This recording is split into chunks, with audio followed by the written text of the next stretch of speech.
Coucou, bonjour, comment vous allez? J'espère que vous allez bien.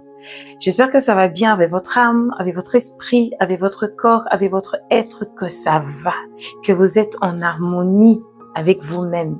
Voilà, moi, ça va super bien. C'est bien la case. Comme d'habitude, je viens avec des messages qui vont nous motiver, qui vont nous faire du bien, qui vont nous secouer un peu, qui va éveiller, qui vont nous voilà, voilà. Suis cette vidéo jusqu'à la fin parce que ce message, ça va vraiment nous faire du bien. Je viens avec un message en train de te dire, maman, apprends à garder le silence. Apprends à garder les silences. Parce que quand je suis en train de dire apprends à garder les silences, cela ne veut pas dire que tu ne dois pas parler. Cela ne doit pas dire que tu peux pas t'exprimer. Cela ne veut pas dire que non, tu peux pas prendre la part. Non, c'est pas ce que je dis. C'est que je suis en train de dire, apprends à garder les silences. Parce que tu sais, le silence a un pouvoir. Il faut savoir maîtriser le silence. Parce que le silence a un mystère. Le silence est dangereux. Le silence est une puissance, le silence. Parce que les gens pensent que en parlant ou en parlant beaucoup, qu'on arrive à résoudre des problèmes ou qu'on est comprise. Non. Des fois, le silence parle. Pour cette personne qui comprend le sens de la communication, comprend aussi que le silence, ça parle. Voilà. Je vais m'en parler d'abord du premier point. Quand tu ne sais pas, tais-toi. Garde silence. Quand tu ne sais pas, tais-toi et garde silence. Le problème que nous avons aujourd'hui, que ce soit dans notre communauté, dans nos familles, dans les relations, dans les couples, les problèmes que nous avons aujourd'hui, c'est parce que les gens ne savent plus se taire. Les gens ne savent plus garder silence. Les gens ne savent plus prendre le temps de faire reposer d'abord son cerveau, écouter, analyser d'abord ce qui se passe avant d'agir. Aujourd'hui, c'est du tic au tac. Tu dis, je dis. Tu réagis, je réagis. Ah ben, c'est comme ça maintenant. Mais non pas question de se taire. C'est faux. Des fois, il faut apprendre à garder silence. Quand tu ne sais pas quelque chose, tu te tais. Tu arrives à un endroit, ça soit dans une réunion, ça soit dans une conférence, ça soit au restaurant, dans une famille, peu importe où tu arrives. Tu es dans un endroit et que on parle d'une chose que tu ne connais pas, tais-toi. On parle de la politique, tu connais pas, tais-toi. On parle de la musique, tu ne connais pas, tais-toi. On parle, je ne sais pas moi, tais-toi. On est en train de faire un débat, tais-toi.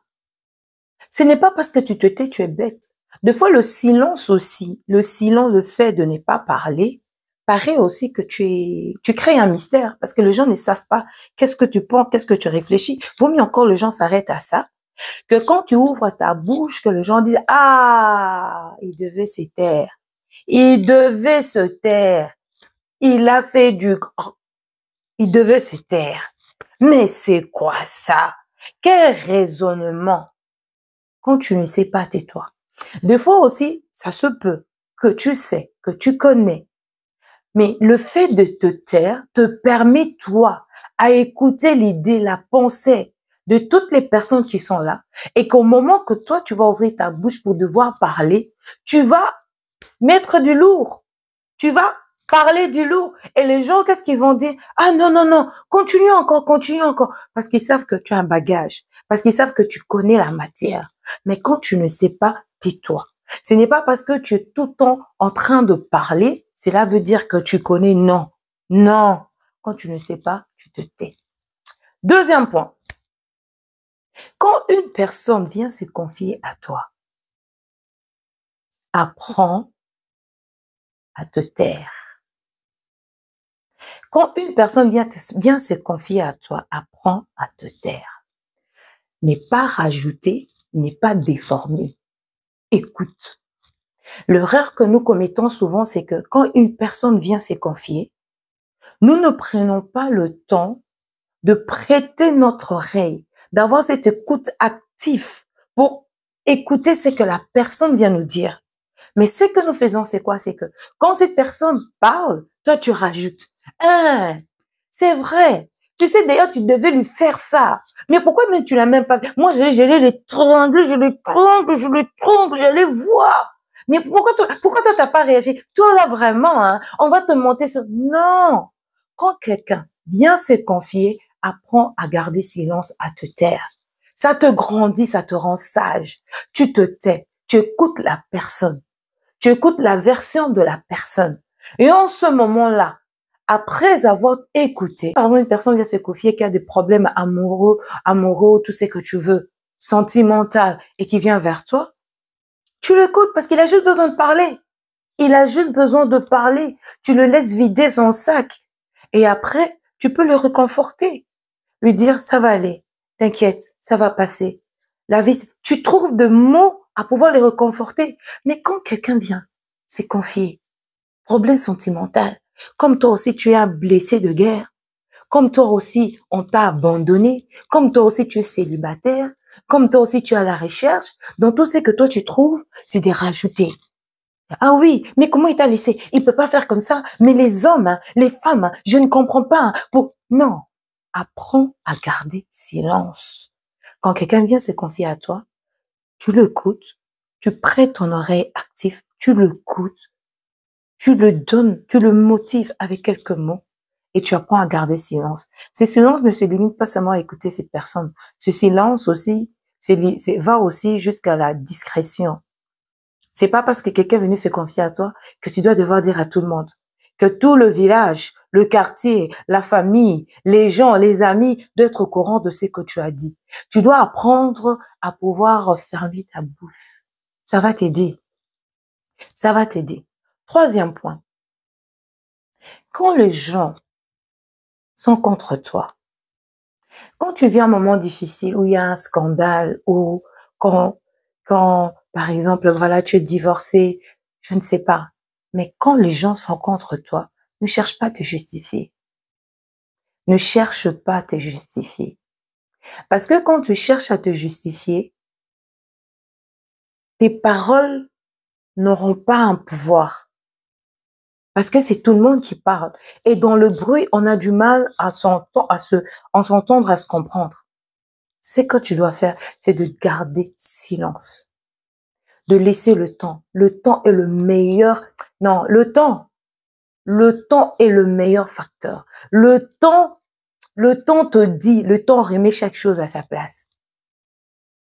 Avec le temps, quand les choses vont, c'est là, tu pourras maintenant donner ta version. Mais apprends à garder silence.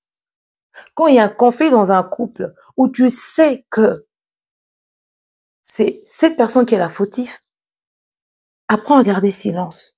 Ne va pas commencer dans les quatre coins du monde pour aller étaler tes soucis, tes problèmes. Tu parles, que ça soit un vieux, que ça soit un enfant, que ça soit un cousin, que ça soit le voisin, que ça soit au travail. Tu parles de ton problème partout. Non, apprends à garder silence. C'est très important. Apprends à garder silence. Le temps de t'asseoir, le temps de réfléchir, de méditer et de savoir comment est-ce que je peux réagir suite à ce problème. Mais quand tu le fais à chaud, que tu veux parler, c'est là où nous commettons encore beaucoup plus d'erreurs, beaucoup plus de bêtises. Apprends à garder silence. Tu laisses les gens parler, mais la vérité là, la vérité, nous tous on va le savoir. Le troisième point, ce troisième point me fait rire. Quand tu veux imposer ton autorité, les papas, les mamans, les yayas, quand vous voulez imposer votre autorité, l'autorité ne s'impose pas par le cri, par le beaucoup parler. Non. L'autorité peut s'imposer par le silence. Tu sais, je ne sais pas si chez vous là, vous avez eu des papas qui ne parlent pas beaucoup. Il est silencieux, mais le regard, toi-même tu dis non, je dois me remettre à l'ordre. Un simple regard peut parler. Ton autorité, tu l'imposes pas en parlant beaucoup. Aujourd'hui, nos hommes là, nos papas là, vous parlez beaucoup. Vous parlez beaucoup. Comme si vous savez déjà que vous avez perdu votre autorité et comme vous voulez vous imposer, c'est ça qui vous pousse à beaucoup parler. Vous parlez beaucoup. kilométrage, trop de paroles. Non. Pour imposer ton autorité, des fois, tu n'as pas besoin de trop parler. Il y a des problèmes dans ton foyer, dans ta maison. Tu le laisses parler. Parce que toi, tu es le chef, tu es l'autorité. Tu dois savoir écouter tout le monde. Et par après, c'est toi qui prends la parole. Et quand tu prends la parole, ta parole est réfléchie. Mais tu ne peux pas, quand toi, c'est toi qui as l'autorité, que tu es à la maison, la femme parle, toi tu parles. La femme parle, toi tu parles. Mais on se dit finalement, on est où? Ou la femme vis-à-vis des enfants. Pour imposer ton autorité, maman, tu n'as pas besoin de crier à chaque fois. Surtout nous, les mamans africaines, là, nous, les mamans africaines, on aime crier. On aime crier. Mais quand il faut dialoguer, mais quand il faut parler avec l'enfant, non. Toi, ta voix est toujours là-bas à 100. Toujours en train de crier. Oui, j'arrête. Et deux fois, même l'enfant, quand il veut expliquer, non, tu arrêtes. Non, il faut parler. À un moment, tu gardes silence. Tu écoutes l'enfant. Tu écoutes. Essaye de lire entre les lignes. Qu'est-ce que l'enfant veut te dire? C'est la raison pour laquelle, des fois, nos enfants, ils vont dehors. Les enfants, ils deviennent hypocrites dans la maison parce qu'on leur laisse pas le temps de parler. Et nous, les parents, on sait pas, des fois, garder silence pour écouter leurs soucis, leurs problèmes. On s'est déjà fait des idées dans notre tête. Donc, tu sais déjà, cet enfant est comme ça, cet enfant est comme ça. Non. Des fois, laisse l'enfant parler. Et toi, maman, maîtrise, et cette capacité de maîtriser le silence. Tu écoutes l'enfant. L'enfant te parle. Et après, tu dis, OK. Et tu réfléchis aussi. Il faut pas rebondir à chaud. Il y a des gens qui ont des tempéraments à chaud. Il faut pas rebondir à chaud. Tu écoutes. Tu dis aussi à l'enfant, OK, ça va. D'accord. J'ai écouté. Je t'ai entendu. Ça va. Je reviens vers toi. Hein? Tu réfléchis. Tu sais, il faut prier. Tu pries pour ça. Voilà. Et après, tu reviens vers l'enfant, tu dis, écoute, suite à ce dont tu m'as parlé, je pense comme ça. C'est comme ça. Il faut pas crier. L'autorité ne s'impose pas en criant. On n'écrit pas tout le temps. Si tu regardes tous les dictateurs, là, ils étaient pas tout en train de crier. Hein. C'était des gens qui restaient silencieux. Ils parlaient pas beaucoup, hein. Ils parlaient pas beaucoup. Donc, dans la famille, là, vous devez savoir vous imposer. Vous, les yaya aussi, qui êtes les nés de la famille. Donc, quand ton petit frère vient te parler, il n'a même pas fini la phrase. Toi, tu parles. Non, tu avais dit non. C'est l'autorité ne s'impose pas en criant. L'autorité ne s'impose pas en étant agressive. L'autorité ne s'impose pas parce que non, il faut savoir garder le silence. Ça te fait un charisme. Ah ouais, ça donne de l'autorité, le respect. Tu parles pas pour rien. Tu ne dis pas n'importe quoi. Tu réfléchis avant de parler. Tu médites avant de parler. C'est ça. Le savoir garder les silences. Pour ceux qui regardent cette vidéo, si tu sais que tu es une personne à tempérament chaud, que tu es bipolaire, fais un exercice de pouvoir garder les silences. Ça va t'aider. Ça va t'aider. Garder le silence ne veut pas dire être hypocrite. Hein. Garder le silence ne veut pas dire être rancunier ou non, ça veut pas dire ça. Ça veut dire juste je prends le temps de me calmer, d'écouter ce que la personne est en train de dire, de méditer sur la chose et par après, je viens dire ce que je pense. Mais quand tu ne prends pas le temps d'écouter et que la personne, des fois, n'a même pas fini la phrase et toi, tu es là en train de parler, tu peux pas savoir ce que la personne veut te dire. Tu peux pas savoir le message qu'il veut te transmettre. Tu peux pas savoir parce que toi, tu as chaud. Tu veux parler de quoi? Écoute d'abord. Apprends aussi à écouter. Apprends aussi à et laisser les oreilles faire. Ça va t'aider. Pour ceux, n'oubliez pas une chose, que dans la vie, tout est une question de décision et tout ne dépend que de toi. N'aie pas peur. Eko Simba, ça va aller. N'oublie pas de t'abonner et de partager la vidéo. Bye bye.